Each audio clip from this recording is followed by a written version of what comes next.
ദൃശ്യമണ്ഡലവും ആത്മലോകവും. അതിൻ്റെ ദുർഭാഗത്തേക്കാണ് ഞാൻ ഒന്ന് കയറിയത്. എനിക്കറിയാം അതിൻ്റെ ഡെപ്തിലേക്കൊക്കെ പോയാൽ പലർക്കും അതൊരു ഗ്രഹിക്കാൻ കഴിയുന്ന നിലവാരത്തിലുള്ള കാര്യമാണ്. കാരണം നമ്മുടെ കൂട്ടത്തിൽ ഒത്തിരി ആൾക്കാർ ഒരുപാട് കാലമായി എങ്കിലും നമുക്ക് നമ്മുടെ മെച്യൂരിറ്റിയിലോട്ട് നമ്മൾ വരുന്നില്ല.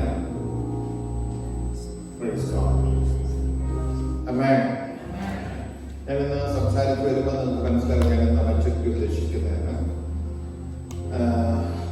എന്നോട് ഇത് ഇടപെട്ട ഒരു പ്രധാന ഭാഗം എന്ന് പറയുന്നത് നമ്മുടെ സ്വപ്നങ്ങൾ അല്ലെങ്കിൽ നമ്മുടെ കാഴ്ചപ്പാട് അതൊരു കുട്ടിത്ത ലെവൽ വിട്ടിട്ട് അല്ലെങ്കിൽ തീരെ ചൈൽഡ് എന്നുള്ള ആ ഒരു ലെവൽ വിട്ടിട്ട് അവർ കാണുന്ന പിള്ളേർ കാണുന്നൊക്കെ എന്ന് പറഞ്ഞാൽ കാർട്ടൂണും എല്ലാം അല്ലേ, കാർട്ടൂണ് ഒക്കെ കണ്ടതിന്റെ ഭാഗമൊക്കെ ആയിരിക്കും അവര് രാത്രി ഡ്രീംസിലൊക്കെ കാണുന്നത്. അല്ലാതെ അവരുടെ ആഗ്രഹങ്ങളിലേക്ക് ഒക്കെ എന്താ സ്വപ്നം എന്ന് ചോദിച്ചാൽ ഇന്ന് അപ്പൊ അവർ ലേസ് വാങ്ങിച്ചു തരണം, അല്ലേ, നിങ്ങളുടെ കൂടെ ഇല്ലെങ്കിൽ ഒരു ചോക്ലേറ്റ് വാങ്ങിച്ചു തരണം, ഇല്ലെങ്കിൽ ഇന്ന് ഇച്ചിരൊക്കെ പ്രായമായി ഇച്ചിരൂടൊക്കെ ആയ പുള്ളികളൊക്കെ പറയും ഇന്ന് എനിക്ക് അരമണിക്കൂർ ഐപാഡ് എൻ്റെ കയ്യിൽ തരണം, ഫോൺ എൻ്റെ കയ്യിൽ തരണം. ഇങ്ങനെയൊക്കെയുള്ള ആഗ്രഹങ്ങളൊക്കെയാണ് പിള്ളേരൊക്കെ പറയാറുള്ളത്. പക്ഷെ ഇച്ചിരൂടെ പ്രായമായി വന്നവരൊന്നും ഇങ്ങനെയുള്ള ആഗ്രഹങ്ങളെ അല്ല പറയാറുള്ളത്. അവരുടെ സ്വപ്നങ്ങളൊന്നും ഇതൊന്നും അല്ല, അത് പ്രായമുള്ളവരല്ല. ഈ ഭൗതിക തലത്തിലെ കാര്യം പറഞ്ഞു.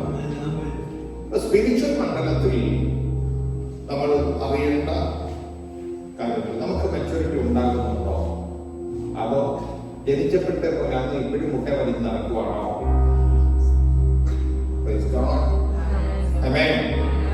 അപ്പൊ അതൊക്കെ നമുക്കൊന്ന് ശ്രദ്ധിക്കണം. എന്നാൽ ശരിക്കും യേശു പറഞ്ഞപ്പോഴും യോഹന്നാൻ പറഞ്ഞപ്പോഴും ഒക്കെ വ്യക്തമാക്കി പറഞ്ഞൊരു കാര്യമുണ്ട്. പഴയ നിയമ കാലഘട്ടം മാറി പുതിയ നിയമത്തിലേക്ക് വന്നപ്പോ ദൈവരാജ്യം ഈ ഭൂമി വന്നു. നിങ്ങൾക്ക് തെറ്റിപ്പോകല്ലേ, സ്വർഗരാജ്യം ദൈവരാജ്യം രണ്ടാണ്. ദൈവരാജ്യം എന്ന് പറയുന്നത് യേശു പറഞ്ഞു, നിങ്ങൾ ആത്മാവിനാൽ ഭൂതങ്ങളെ പുറത്താക്കുന്നുവെങ്കിൽ ദൈവരാജ്യം നിങ്ങളുടെ ഇടയിൽ ഉണ്ടല്ലോ. അപ്പൊ ആ കാലഘട്ടത്തിൽ തന്നെ ദൈവരാജ്യം ഇടയിലുണ്ട്. അപ്പൊ അത് നമുക്ക് ഞാൻ പറഞ്ഞു ദൃശ്യമണ്ഡലത്തിൽ നമുക്ക് കാണാൻ കഴിയുന്ന കാര്യമല്ല. പക്ഷേ കർത്താവ് ഭരിക്കുന്ന ഒരു കൂട്ടമുണ്ട്. അവന് ഭരണ സംവിധാനത്തിനകത്ത് കീഴ്പ്പെട്ട ഒരു കൂട്ടമുണ്ട്. ആ കൂട്ടത്തെയാണ് ശരിക്കും പറഞ്ഞ ദൈവരാജ്യത്തിലെ അംഗങ്ങളായി കാണുന്നത്. അവരെയാണ് ദൈവമക്കൾ എന്ന് വിളിക്കുന്നത്.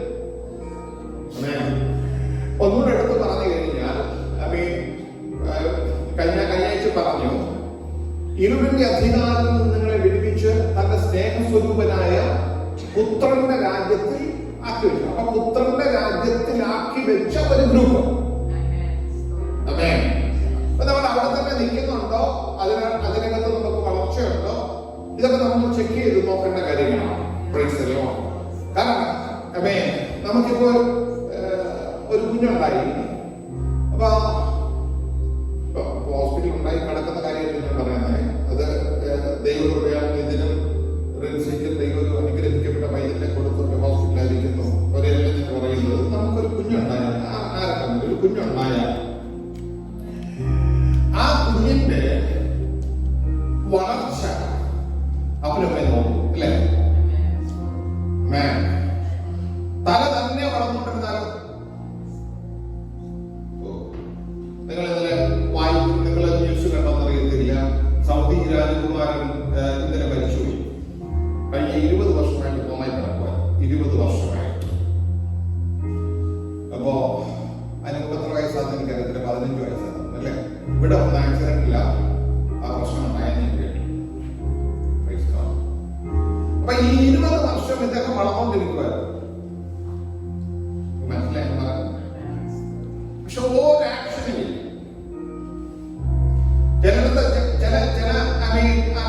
ചിലരുടെ തല വളരും, ചിലർക്ക് കാല് വളരും. ഇങ്ങനെയൊക്കെയുള്ള ഒരു എന്നാ പറഞ്ഞേ അംഗവൈകല്യ സംഭവിച്ച് നിൽക്കുന്നത് പോലെയുള്ള ഒരു ഗ്രൂപ്പ് അല്ല ചർച്ച എന്ന് പറയാം.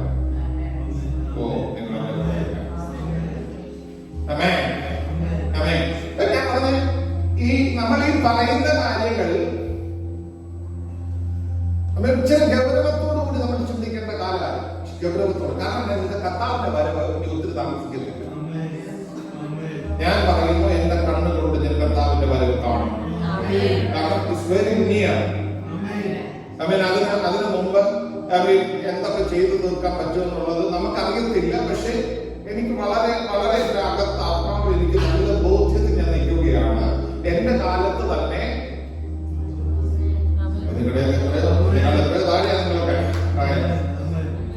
എന്റെ കാലത്ത് തന്നെ ഇപ്പോഴത്തെ കണക്കനുസരിച്ച് ഒരു 4-5 കൊല്ലം പോലും മുന്നോട്ട് പോകത്തില്ലെന്നൊക്കെ പറയുന്നു. എനിക്കറിയത്തില്ല, എന്നോട് അങ്ങനെയൊന്നും പറഞ്ഞിട്ടില്ല. പക്ഷെ എനിക്ക് നല്ല ബോധ്യമുണ്ട്. ഒരു കാൽ വാദത്തിലായെന്ന് പറഞ്ഞാൽ അതിന്റെ ലക്ഷണം എല്ലാം കാണിക്കുന്നത്. അപ്പൊ ഈ ദൈവരാജ്യത്തിനകത്ത് നമ്മളൊന്ന് എനിക്ക് നിങ്ങൾ ശ്രദ്ധിച്ച ഈ ശരിക്കും ഒരാൾ ദൈവരാജ്യത്തിനകത്താണെങ്കിൽ ആ ആളിനെ മറ്റു പലർക്കും പേടിയായിരിക്കും. പറഞ്ഞ ആ 10 ദിവസം മീൻ പിടിച്ചുകൊണ്ടാണ് നമുക്ക് ആർക്കും ഒരു കുഴപ്പമില്ലായിരുന്നു. ആർക്കും അവനെ പേടിയില്ല. അവൻ സാധാ മീൻ പിടുത്തക്കാരൻ. പക്ഷെ അവന്റെ പേര് ആത്മാ പറഞ്ഞ ഒരു ദിവസം അത് കഴിഞ്ഞപ്പോ അവനെ പിടിച്ച് കാലാഗ്രഹത്തിലിട്ട് എത്ര വരെ കാവലുണ്ട്? 4 ചേവകന്മാരുള്ള 4 ഗ്രൂപ്പ് കിടക്കുന്ന പഴയ പത്രോസ് തന്നെ. എന്താ വ്യത്യാസം വന്നേ? എന്ന് പറയുന്ന പോലെ ഒരു വ്യത്യാസം നിന്റെ മേൽ വന്നിട്ടുണ്ട്. നീ യേശുവിനെ സ്വീകരിച്ചപ്പോ നിന്റെ മേൽ ആത്മാ പറഞ്ഞപ്പോ ഒരു വ്യത്യാസം വന്നിട്ടുണ്ട്.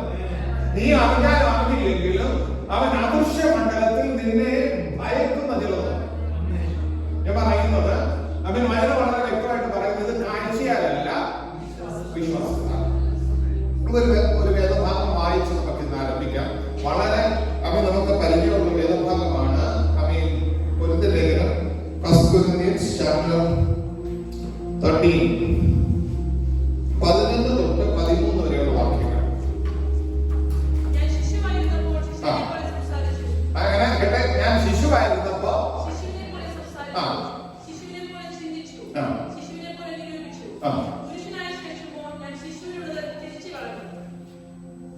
ശിശുവിനുള്ളത് തിരിച്ചു കളഞ്ഞു എന്ന് പറഞ്ഞാൽ അത് കൈവച്ചോണ്ട് ഇരിക്കുമല്ല, അതല്ലേ തിരിച്ചു കളഞ്ഞു പറഞ്ഞാൽ. ഓക്കെ,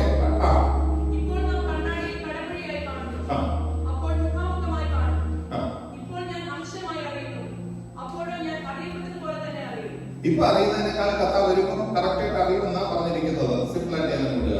അടുത്ത ഭാഗം.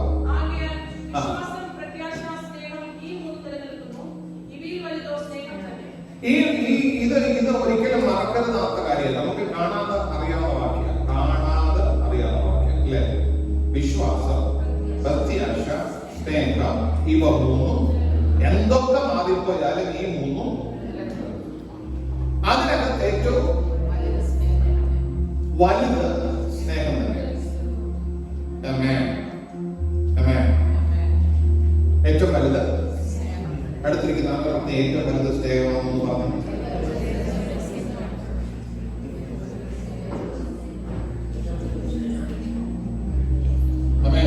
വിശ്വാസം, പ്രത്യാശ, സ്നേഹം, ഈ 3 നിലനിൽക്കും. അവയിൽ വലുതോ സ്നേഹം തന്നെ.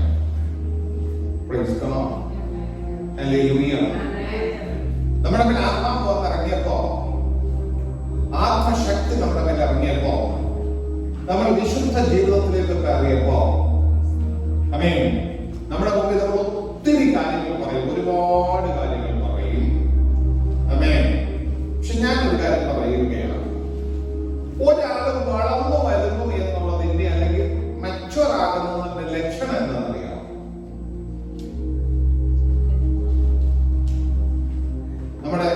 ഞങ്ങളുടെ വീടിന്റെ പുറകുവശത്ത് ഒരു ആപ്പിൾ ട്രീ, അല്ലെങ്കിൽ ഒരു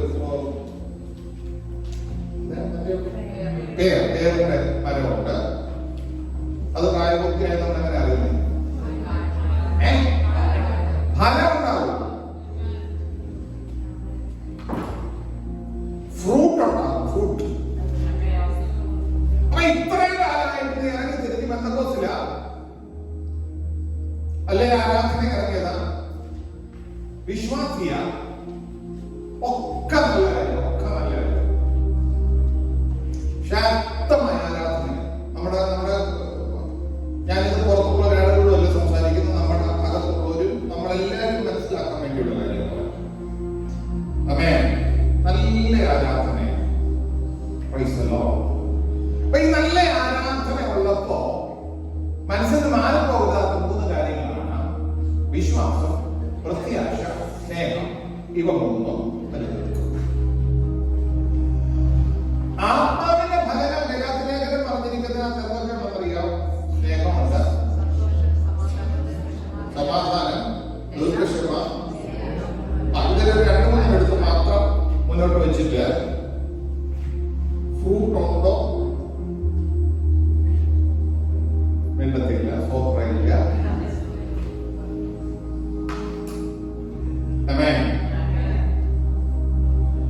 ഞാൻ പറയുന്നത് അദൃശ്യമണ്ഡലവും ദൃശ്യമണ്ഡലവും തമ്മിലുള്ള ഒരു കാര്യം നമ്മൾ ഗ്രഹിക്കാതെ പോകുന്ന ഒരു കാര്യം. ഞാൻ പറയുന്നത് ഞാൻ വിശ്വാസത്താൽ ജീവിക്കുന്നത്. വ്യക്തമായിട്ട് പറഞ്ഞ് എന്റെ തീരുമാനം വിശ്വാസത്താൽ ജീവിക്കുന്നു. വിശ്വാസത്താൽ ജീവിക്കും. ഇതൊരു 1 ദിവസം കൊണ്ട് 2 ദിവസം 2 മീറ്റിംഗ് കൊണ്ടോ ഈ മെസ്സേജ് തീരത്തില്ല.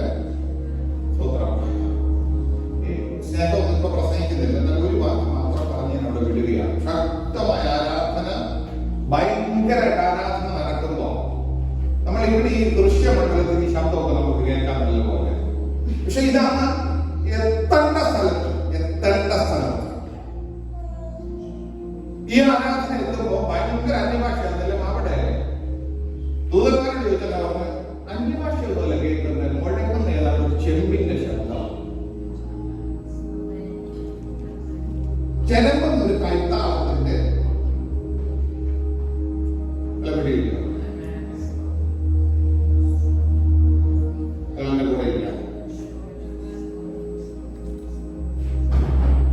നീ പറയുന്ന കാര്യം അമ്പലം എത്തുന്നില്ല. കാരണം അവിടെ ഭയങ്കര ചെമ്പിന്റെ ശബ്ദം.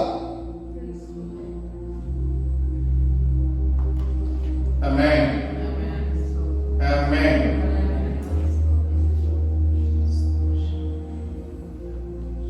ബൈബിള് അറിയാൻ വയ്യാത്തവർ ഇതിനകത്ത് ഇരിപ്പുണ്ട്. അതുകൊണ്ട് ഞാനൊരു കാര്യം എടുത്ത് പറയുകയാണ്. ഈ ആരാധന നടക്കുമ്പോ വചനം പറഞ്ഞിരിക്കുന്നത് സ്നേഹമില്ലെങ്കിൽ നിന്റെ ഈ ശബ്ദങ്ങൾ എല്ലാം ചെലമ്പുന്ന കൈത്താളമോ ചെമ്പിന്റെ ശബ്ദമേ ഉള്ളൂ എന്ന് ബൈബിൾ പറഞ്ഞിട്ടുണ്ട്. അതാണ് ഞാൻ പറയുന്നത്. നമ്മൾ വലിയ കാര്യമായിട്ട് പ്രാർത്ഥിക്കുന്നു, വലിയ കാര്യമായിട്ട് ആരാധിക്കുമ്പോ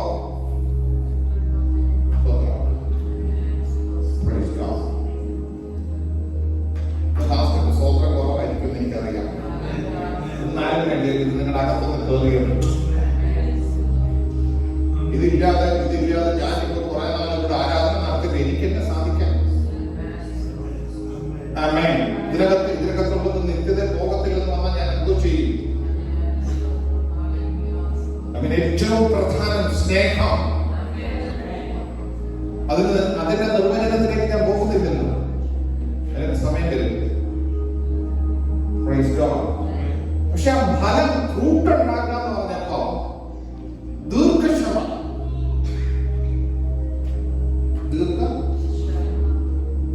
അതിനെ ഇംഗ്ലീഷിൽ കൊടുക്കുന്നത് ലോങ് സഫറിംഗ് എന്നാണ് അത് കൊടുത്തിരിക്കുന്നത്. Long suffering. എത്ര പേര് സഫർ ചെയ്യും?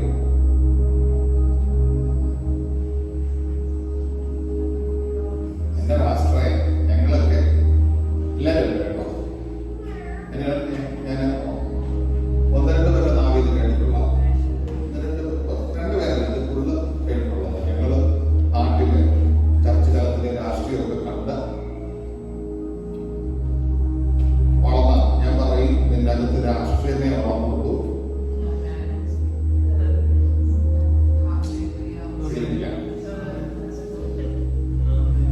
നിന്റെ അകത്ത് എന്താ വളർന്നു? മതപ്രസംഗത്തിനല്ല ഞാനിവിടെ നിൽക്കുന്നത്. എന്തെങ്കിലും ഒരു കാര്യം വിളിച്ചു പറഞ്ഞിട്ട് ഈ മതത്തിന്റെ അല്ല പെന്തക്കോസ്തിന്റെ ഒരു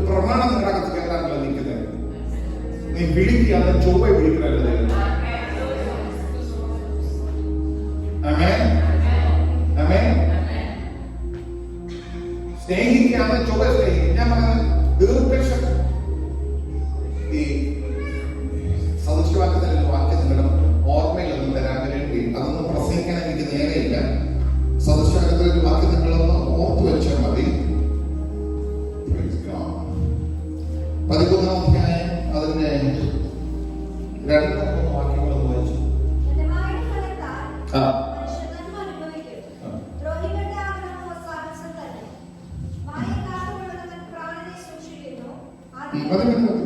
അതിരകളെ പുലർത്തുന്നവനെ ഈ അതിരകളെ പുലർത്തുക എന്ന് പറഞ്ഞാൽ എന്തോ ആ വാർത്ത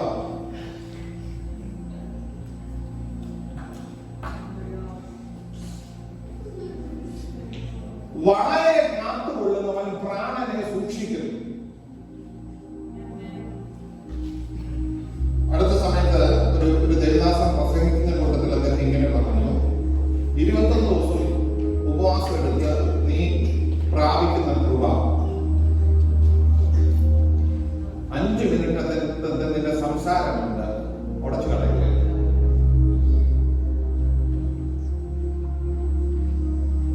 മനസ്സിലാകുന്നല്ലോ? ഞാൻ ഒത്തിരി എടുക്കണമെന്നല്ല, ഞാൻ പറയുന്നതിനകത്തില് ഒത്തിരി കേറി ചിന്തിക്കേണ്ട, ഒത്തിരി അഹങ്കാരിയാണെന്ന് ചിന്തിക്കേണ്ട. ഞാൻ ഉള്ളത് പറയില്ല. പാസ്റ്റർ സംസാരിക്കാൻ അറിയാൻ വയ്യാഞ്ഞിട്ടല്ല മിണ്ടാത്തത്. ആമേൻ, ആമേൻ, ആമേൻ. കേട്ട ഉടനെ മറുപടി പറയത്തില്ല. ഓ, പാസ്റ്റർ ഒരു മറുപടി കേട്ട ഒരു പുള്ളിയോട് വന്ന് ഈ പുള്ളിയുടെ അടുത്ത് ജനക്കാർ വെച്ച് നോക്കിയിരിക്കുന്ന പോലെ അങ്ങനെ ആ ബൈബിള് പഠിപ്പിച്ചിരിക്കുന്നത് കേൾക്കാൻ വേഗതയും. ഞാനത് പൂർണ്ണമായിട്ട് അനുസരിക്കാൻ നല്ല പറയുന്നത്, എന്നാലും ഞാൻ ഒത്തിരി എഫേർട്ട് എടുത്ത കൂട്ടത്തില്ല. അതിനുവേണ്ടി ആവശ്യമില്ലാത്തൊരു കാര്യം സംസാരിക്കാതിരിക്കാൻ നിന്റെ മനസ്സിനെ നിനക്ക് കടിഞ്ഞാണിടണമെങ്കിൽ ഒന്ന് സാവകാശം എടുക്കണം. ഒരു കാര്യം കേട്ട ഉടനെ മറുപടി പറയാൻ പോലെ.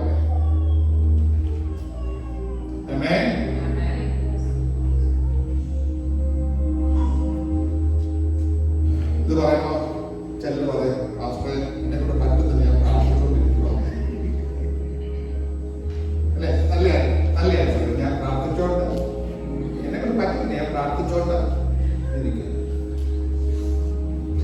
ഞങ്ങളുടെ വീടിന്റെ പ്രവേശത്തെ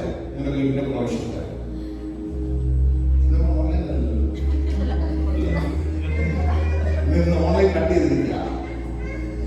അവിടെ വീടിന്റെ പ്രവേശത്തിൽ മുന്തിരി നിൽക്കുന്നു.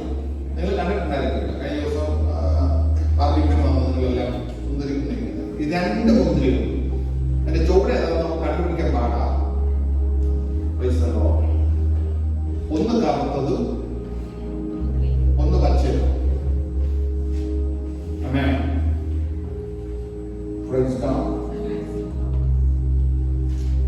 ഒരൊറ്റ മുന്തിരിയെ പോലും കടയിൽ നിന്ന് മുന്തിരിങ്ങ മാറ്റിയുള്ള ഒട്ടിച്ചു വെച്ചില്ല. നിങ്ങൾ എന്റെ കൂടെ വരുമോ?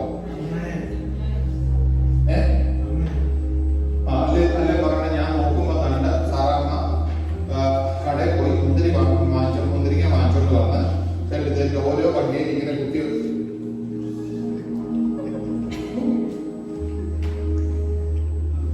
എന്താ അവിടെ സംഭവിച്ചിരിക്കുന്നത് ചോദിച്ചാൽ ദൈവം അത് തൂക്കാനുള്ള ഒരു കാലം കൊടുത്തിട്ടുണ്ട്. ആമേൻ.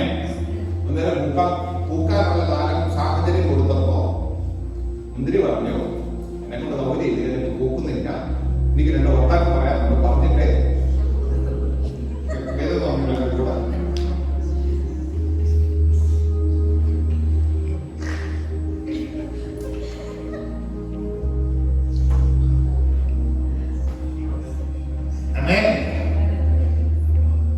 കൂടെ ഇത് ആരെയും കുറ്റം പറഞ്ഞ് നിൽക്കാനുള്ള കാര്യമല്ല.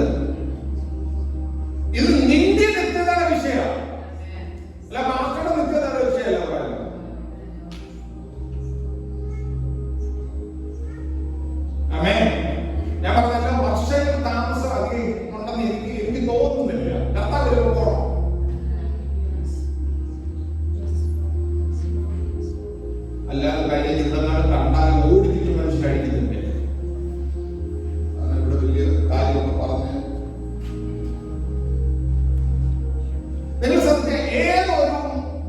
പ്ലാവിൽ മരത്തിലും അല്ലെ വള്ളിക്കാണെങ്കിലും അത് കായ്ക്കേണ്ട കാലത്ത് അതിന് തക്ക കാലാവസ്ഥ കൊടുക്കുന്നു അല്ലേ? നിനക്ക് നന്നാകാൻ പറ്റിയ കാലാവസ്ഥ കിട്ടിയില്ലേ?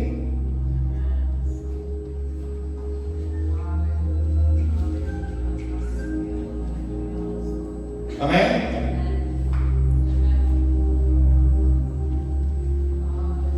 ഇനി ഈ പറഞ്ഞു വരുന്ന ഒരു കാര്യം പറയും, നന്നാകുന്ന കാര്യം പറയുമ്പോൾ ഒരു കാര്യം കൂടെ പറയുക, പറഞ്ഞില്ലേ? ആമേൻ. നമ്മള് ചില കാര്യങ്ങളൊക്കെ നമ്മളതിന് ലൂപ്പ് ഹോൾ ഉണ്ടോ എന്ന് അന്വേഷിക്കാം. ഞാൻ ഒരു പ്രാവശ്യം എടുത്ത് പറഞ്ഞ ലൂപ്പ് ഹോൾ ഉണ്ടോ? ഞാൻ ദൈവരാജ്യം അവസാനിക്കുന്നു. ദൈവരാജ്യം ഇന്ന് ദൈവരാജ്യം അവസാനിക്കുന്നു. ആമേൻ. പൗലോസ് പറഞ്ഞിട്ടുണ്ട്, അജീർണത നിമിത്തം വായിച്ചു എല്ലാത്തിലേക്ക് 5-ാം അധ്യായം 19 തോന്നുന്നു. ജഡത്തിന്റെ പ്രവൃത്തി ഞാൻ പറയാനല്ല. ആ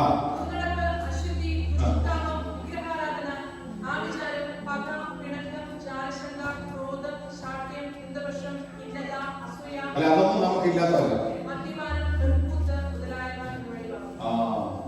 എന്തോ ഇല്ല, മദ്യപാനം, അങ്ങനെയുള്ളവരുടെ വിധികളൊന്നും പറഞ്ഞില്ല. ബാക്കി അത് വായിക്കണ്ട.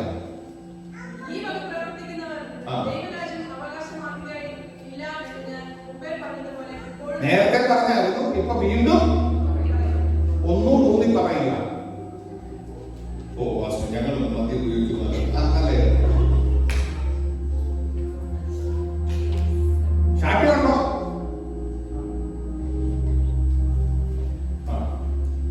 ആവിചാരം നമുക്ക് ആർക്കും ഇല്ല.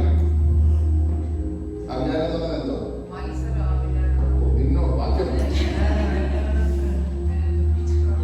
എന്താ മത്സരം മന്ത്രവാദത്തില്ല. അങ്ങനെ പറഞ്ഞു വചനം പറഞ്ഞിരിക്കുന്നു. ശബരിമല പുസ്തകത്തിൽ പറഞ്ഞിട്ടുണ്ട് മത്സരം ആവിചാരം. നമ്മുടെ വേറെ മന്ത്രവാദികൾ മന്ത്രവാദം ചെയ്യുമ്പോൾ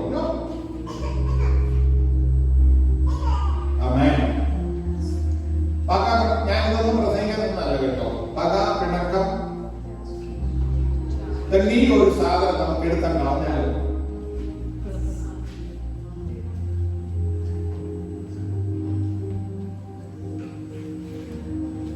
അങ്ങനെയൊന്നും നമുക്ക് ആദ്യം. പക്ഷെ പിണക്കം അതില്ല നമ്മുടെ. ആമേൻ. ഞാനവിടെ മദ്യപാനം പറയാനല്ല പറഞ്ഞത്. മദ്യപാനം ചെയ്യുന്നവർ ദൈവരാജ്യം ഇത് ഞാൻ നേരത്തെ പറഞ്ഞ പോലെ ഒന്നുകൂടെ എടുത്ത് പറയാം. ഞാനിപ്പം നേരത്തെ ഞാനൊന്ന് പറഞ്ഞായിരുന്നു, ഒന്നുകൂടെ ഞാൻ എടുത്തു പറയണം. ആമേൻ. ആമേൻ. Praise God. ഞാനിത് പറയുന്ന കാര്യം എന്താ വെച്ചാൽ നിങ്ങളെല്ലാം രക്ഷപ്പെടുന്നതിന് ഭയങ്കര ആഗ്രഹമുണ്ട്. മുട്ടുകുത്തിയിരുന്ന് മുട്ടുകുത്തുന്നില്ല. ചിലപ്പോ സാമിയുടെ പ്രാർത്ഥിക്കുന്നത് ദൈവസന്നിധിയിൽ പ്രാർത്ഥനയ്ക്ക് ഇരിക്കുമ്പോൾ നിങ്ങളെ ഒക്കെ ഓർത്ത് പ്രാർത്ഥിക്കുന്നുണ്ട്.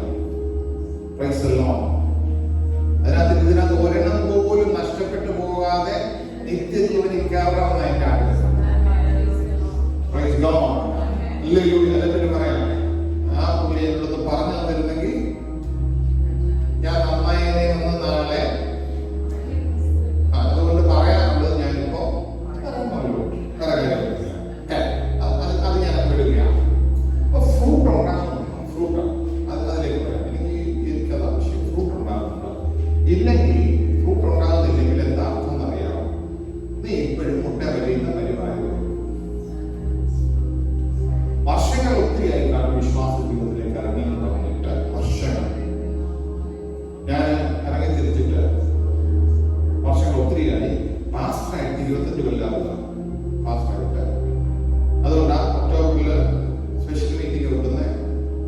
25 വർഷത്തേക്ക് അതിന്റെ സ്പെഷ്യൽ മീറ്റിംഗ്. ഓക്കെ, ഇത് വലിയ കാര്യമൊന്നുമല്ല. 40-45 ഇവിടെ കാണുന്നുണ്ട്. എന്നാലും ദൈവത്തിനോട് നന്ദി പറയാൻ തോന്നുന്നത് കൊണ്ട് മാത്രം. Praise God. Hallelujah. Hallelujah. ഇപ്പൊ അനുകൂല സാഹചര്യം കിട്ടിക്കഴിഞ്ഞാൽ നീ ഒന്ന് നന്നാകാൻ നോക്കുന്നു. കാരണം കർത്താവ് വരുമെന്ന് നമുക്ക് ഉറപ്പാണ്. ഇനി എന്റെ നീതിമാൻ വിശ്വാസത്താൽ ജീവിക്കുമെന്ന് എഴുതിയിരിക്കുന്നു. എന്റെ നീതിമാൻ വിശ്വാസത്താൽ ജീവിക്കും. ഞാൻ ആ ഭാഗങ്ങൾ അടുത്ത ദിവസങ്ങൾ എടുക്കുന്നതായിരിക്കും. വിശ്വാസത്താൽ ജീവിക്കുന്ന ഒന്ന് നമ്മുടെ ദൈവത്തെ വിശ്വസിക്കണം. യേശുവിനെ പ്രത്യേകം വിശ്വസിക്കണം. അടുത്ത് വചനം വിശ്വസിക്കണം. പരിശുദ്ധാത്മാഭിഷേകത്തെ വിശ്വസിക്കണം. ഇതെല്ലാം നമ്മൾ വിശ്വസിക്കാൻ ശ്രമിക്കണം. ഇത് വിശ്വസിക്കാതെ എന്റെ ജീവിതം മുന്നോട്ട് പോകാൻ വലിയ പാടാണ്. നമ്മുടെ വിശ്വാസ ജീവിതം എന്ന് പറയുമ്പോ പൊതുവെ കാണുന്ന ഒരു കാര്യം, പൊതുവെ നമ്മൾ ചിന്തിക്കുന്ന ഒരു കാര്യം പോക്കറ്റിന്റെ കാര്യം മാത്രമാണ്. പല വാസ്തവക്കാരും പറയുമ്പോൾ എന്റെ നീതിമാൻ വിശ്വാസ ജീവിക്കുന്ന പറയുമ്പോൾ പോക്കറ്റ് കാര്യം കൊണ്ട് കേട്ടോ, ഇല്ലെന്നൊന്നുമില്ല. അതില്ലെന്നല്ല പറയുന്നത്. പക്ഷെ നമ്മുടെ വിശ്വാസ ജീവിതം എന്ന് പറയുന്നത് ഫ്രൂട്ട്ഫുൾ ആയിരിക്കണം.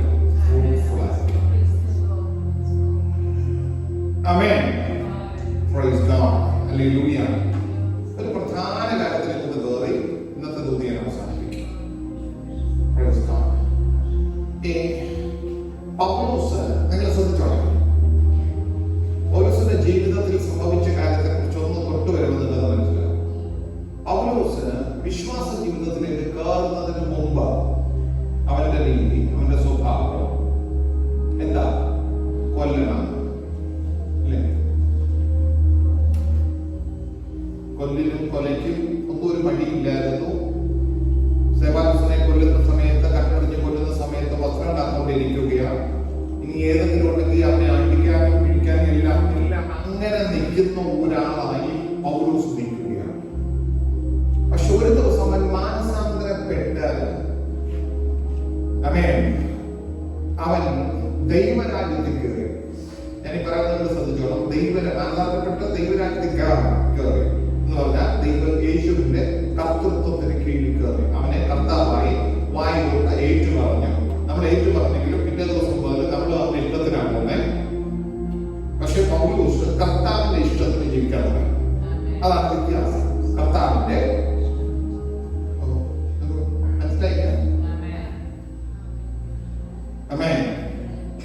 ഇവിടെ നിന്ന് മൊത്തം സംസാരിച്ച കൂട്ടത്തില് പറഞ്ഞു അവനെ ട്രസ്റ്റ് ചെയ്യണം. കുറച്ചുകൂടി ഇന്റിമസി വരണം. കുറച്ചുകൂടെ ഇന്റിമസി വരണം. അവനെ സ്നേഹിക്കണം.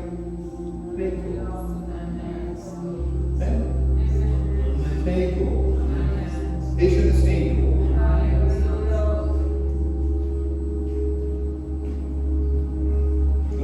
വീട്ടിൽ അടിയൊന്നും പാടില്ലേ? കുടുംബങ്ങളോടാണ് അല്ലാതെ കാറ്റലാക്കിയുള്ള കുടുംബങ്ങളോടാണ്. അച്ഛനും അമ്മയുടെ നല്ല സ്നേഹമാണെങ്കിൽ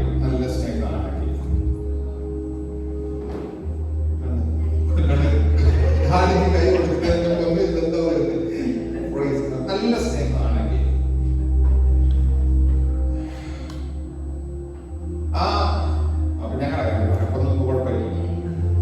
എന്റെ ഇഷ്ടം എന്താണെന്ന് അറിഞ്ഞിട്ട് അത് അവൾ പൂർത്തീകരിച്ച് തരുവാണെങ്കിൽ ആ സ്നേഹം അർപ്പിക്കുന്നതല്ലേ കാര്യം അല്ലേ? ഇത് ഞാൻ ഇതൊന്നും നോക്കത്തില്ല, ഞാൻ എന്റെ സൗകര്യത്തിലാണ് നടക്കത്തുള്ളൂ, നിങ്ങൾ എങ്ങനെയാണെന്ന് ജീവിച്ചോ എന്നാണെങ്കിൽ എന്നില്ല. ഞങ്ങൾക്കൊന്നും പറഞ്ഞത് വർദ്ധിക്കുന്നില്ല. മനസ്സിലായോ? ഇപ്പൊ യേശുവിനെ ഒരാളെ സ്നേഹിക്കുകയാണെങ്കിൽ എന്ത് ചെയ്യും? അവന് ഇഷ്ടമുള്ള കാര്യങ്ങൾ ചെയ്യാൻ നമ്മൾ ഒരു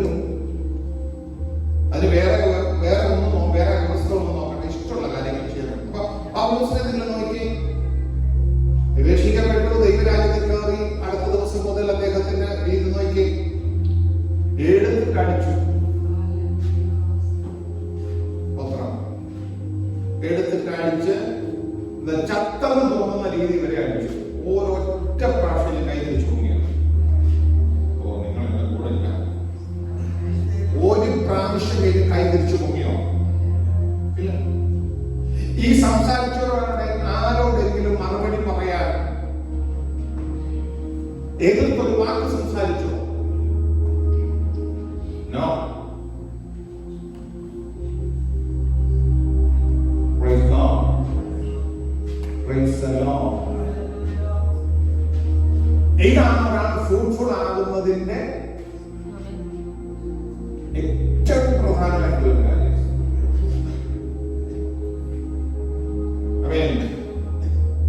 Praise the Lord. ഒരിക്കലൊരു ക്ലാസ് എടുത്തപ്പോൾ പറഞ്ഞു കേട്ടായിരുന്നു, പലതിനെയും ജാഗ്രത കൊണ്ട് നോക്കിയത്.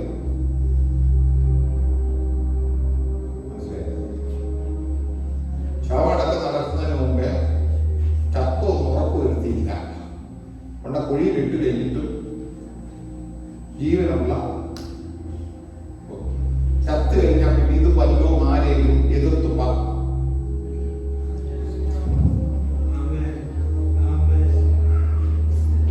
വേറെ എവിടെയെങ്കിലും വന്ന പാസ്പോർട്ട് ഒരു ട്രാൻസ്ഫർ ഒക്കെ ചെയ്യും.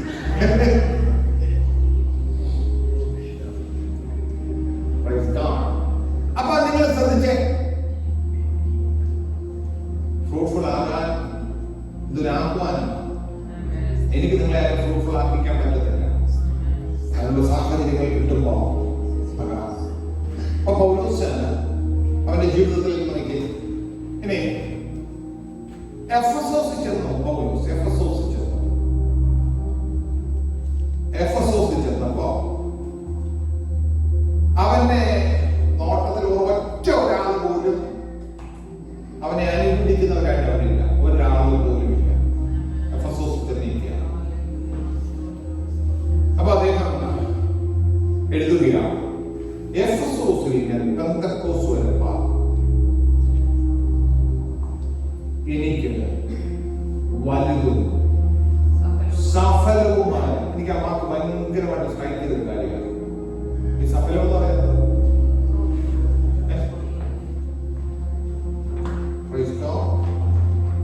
വലുതും സഫലവുമായ ഒരു വാതിൽ തുറന്നിരിക്കുന്നു.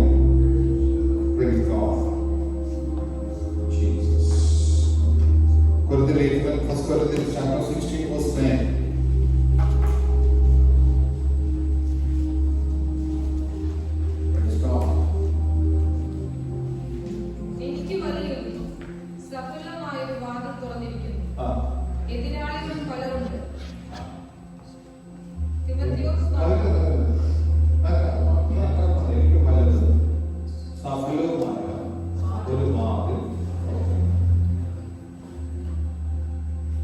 നേരെ നോക്കിയാൽ ഒറ്റ മനുഷ്യൻ പോലും യോജിച്ച് നിൽക്കുന്നവര് ഇല്ല. ഒറ്റ ഒരാളെ. പക്ഷെ തന്റെ അടുത്തോട് പറയുക, ഞാൻ എഫെസോസിൽ പെന്തക്കോസ് വരെ. പെന്തക്കോസ് എന്ന് പറയുന്ന നമ്മുടെ ഉത്സവമാണ്. പെന്തക്കോസ് വരെ പൗലോസേ, നീ എന്താ പറയുന്ന കാര്യം പറയുന്നത്? ഞാൻ കണ്ടു ഒരു വാതിൽ, അത് വലുതാണ്, ഫലമുള്ളതാണ്. സഫലമെന്ന് പറഞ്ഞാൽ ഫലമുള്ള എന്ന് പറഞ്ഞാൽ വാതിൽ തുറക്കാൻ ഗുണമുള്ളതാണ്. ആമേൻ, ആമേൻ. അടിയിലൊക്കെ ചെറിയ കുടുംബങ്ങൾ പറയാറുണ്ട്, എതിരാളികളൊക്കെ ഉണ്ടാകും. അതൊരു വിഷയമല്ല. ആമേൻ. അവന്റെ ദർശനം എന്ന് പറയുന്നത്, അതാ ഞാൻ പറയുന്നത്, ഒരു മെച്യൂരിറ്റിയിലേക്ക് വന്നാൽ അവന്റെ ദർശനം പ്രശ്നത്തെ അല്ല കാണുന്നത്, അതിനപ്പുറത്ത് വെളിപ്പെട്ട് നിൽക്കുന്ന തുറന്നിരിക്കുന്ന വാതിലാണ്. പകലും ഇതിനകത്ത് കടന്നു വന്ന പലരും പല വിഷയങ്ങളാൽ ഭാരപ്പെടുന്നവരുണ്ടെന്ന് എനിക്ക് നല്ലപോലെ അറിയാം. വ്യക്തിപരമായി നിങ്ങൾ പല വിഷയങ്ങളുമായിട്ട് നിങ്ങൾ നോക്കിയാൽ പ്രശ്നം മാത്രമേ കാണാനുള്ളായിരിക്കും, സാഹചര്യങ്ങളല്ല. പക്ഷേ ഇന്ന് എനിക്ക് നിങ്ങൾക്ക് കൈമാറാൻ ഒരു ദൂതുള്ളത്, എന്റെ മുമ്പിൽ ഒരു വാതിൽ തുറക്കാൻ സാധ്യത അവൻ പക്ഷെ ഒരു കാര്യം ഈ ദൂത് ഞാൻ പറയുമ്പോൾ അത് സഫലമായ വാതിലാണ്. അവൻ എന്താ സഫലമായ വാതിൽ? ഞാൻ ഫലവത്തായ വാതിലാ തുറക്കുന്നേ. നിന്റെ പ്രശ്നം എന്തുമായിക്കോട്ടെ അതിനെ മാറ്റിത്തരാൻ, അതിന്റെ നടുവിൽ ഒരു വിടുതൽ കൽപ്പിക്കാൻ കഴിയുന്ന അവൻ എന്റെ ദൈവത്തിന്റെ സാധനങ്ങളുടെ വെളിപ്പെടുത്തി അവൻ ഉറപ്പായിട്ട് വെളിച്ചമായിരിക്കണം.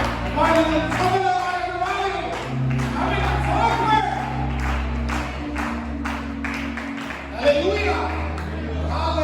ചില കുടുംബങ്ങൾക്ക് മുമ്പിൽ ഇന്ന് പകൽ വാതിൽ തുറന്നിരിക്കുന്നുവെന്ന് ഞാൻ അവൻ ഡിക്ലെയർ ചെയ്യുകയാണ്.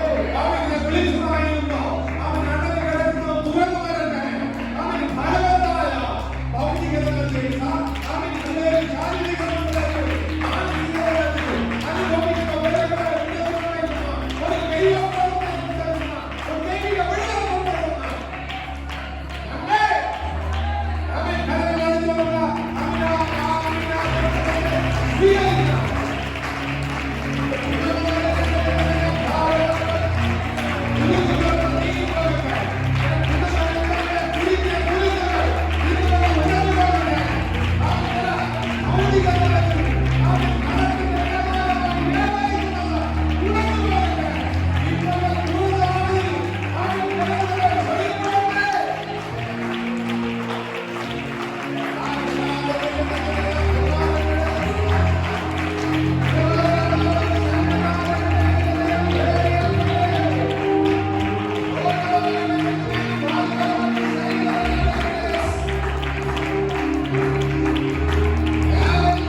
ഈ ദേശത്തിന്റെ വാതിൽ ചിലരുടെ മുമ്പിൽ കൊട്ടി അടയ്ക്കപ്പെട്ടിരിക്കുന്നുവെന്ന് അവിടെ ഹൃദയം എന്നവർ പറഞ്ഞിരിക്കുന്നു. ദേശത്തിന്റെ വാതിൽ. ആമേൻ, ആമേൻ, ആമേൻ. പത്രോസിനെ കാരാഗൃഹത്തിൽ നിന്ന് വിടുവിച്ച് പുറത്തേക്ക് കൊണ്ടുപോകുമ്പോ അവൻ അവന്റെ മുമ്പിൽ അവൻ പട്ടണത്തിലേക്കുള്ള വാതിൽ സ്വതമേ തുറന്നെന്ന്. സ്വതമേ തുറന്നു. ഈ ദേശത്തിന്റെ വാതിൽ നിന്റെ മുമ്പിൽ സ്വതമേ തുറക്കുമെന്ന്. സ്വതമേ തുറക്കുമെന്ന്. സ്വതമേ തുറക്കുമെന്ന്. അവൻ ദൈവത്തിന്റെ വാതിലിലേക്ക് ചെല്ലുന്നതിലേക്ക് ദൈവത്തെ മാറ്റി ദൈവത്തെ കരചലിക്കണം. ദൈവത്തെ ആത്മാവിനെ വിളിച്ചു പറയുന്നു. അവൻ വിശ്വസിക്കാൻ കഴിയുന്ന വിശ്വസിച്ചു. അവൻ എന്റെ നീതിമാൻ. അവൻ വിശ്വാസത്താൽ ജീവിക്കും. അവൻ ആർക്കു വേണ്ടി തോന്നുന്നില്ലല്ലോ. എനിക്ക് വേണ്ടി, എന്റെ കുടുംബത്തിന് വേണ്ടി, എന്റെ കർത്തന് വേണ്ടി, അവൻ സഭയ്ക്ക് വേണ്ടി അവൻ വാതിൽ തുറന്നു.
അവൻ എനിക്ക് തോന്നുന്നു 1:30 മണിയായപ്പോൾ എഴുന്നേറ്റ് പ്രാർത്ഥിക്കാൻ ഇരിക്കുകയാണ്.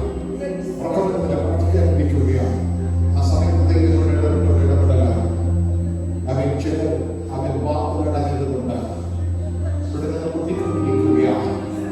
പക്ഷെ ഇന്ന് പകൽ ദൈവം അതിനു വേണ്ടി ചിലത് ചെയ്യുന്നവരാണ്. വ്യക്തമായി ദൈവം അവൻ അനുഗ്രഹിക്കപ്പെട്ട രീതിയിൽ കുടുംബജീവിതം നയിക്കാൻ കഴിയുവാനേ കുടുംബ ബന്ധങ്ങൾക്ക് തകർച്ച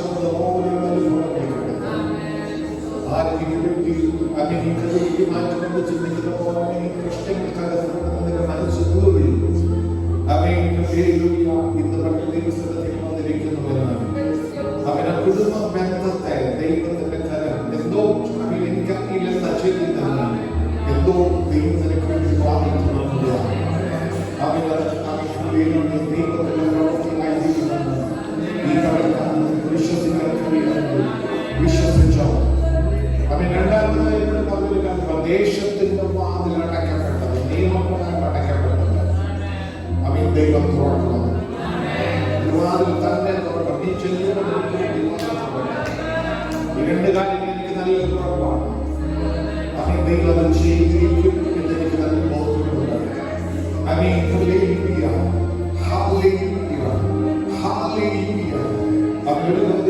ഞാൻ എടുത്ത് അവൻ പ്രാർത്ഥിച്ചു വെച്ചിരിക്കുന്ന കാര്യമുണ്ട്. അവനകത്ത് വരുമ്പോൾ നീ അനുഗ്രഹിക്കപ്പെടും, പുറത്തു പോകുമ്പോൾ നീ അനുഗ്രഹിക്കപ്പെടും.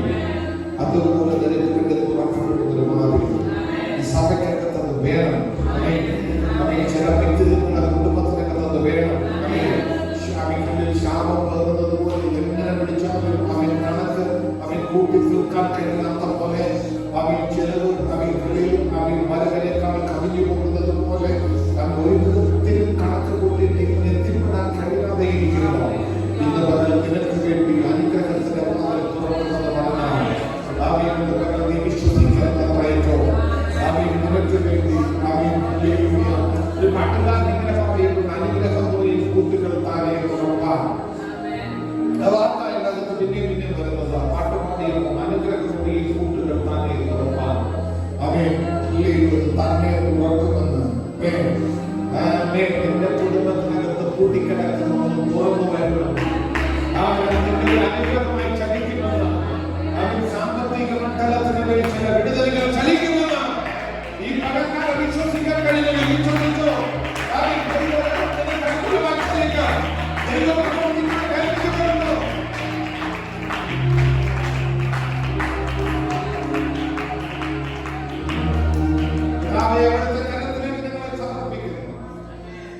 ഞങ്ങൾ കാണുന്നപ്പ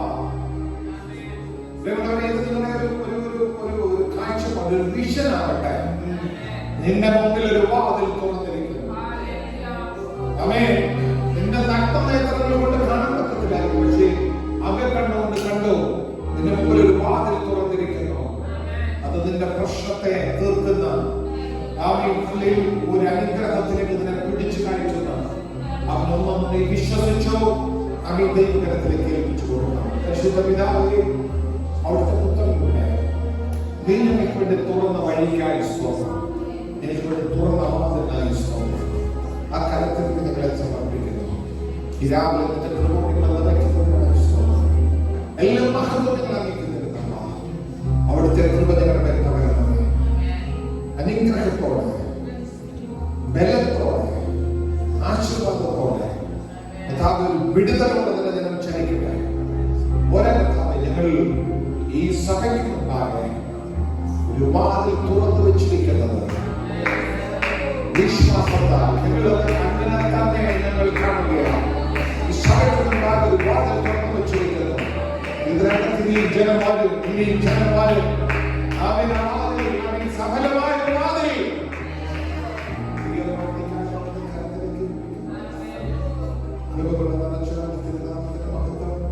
യേശു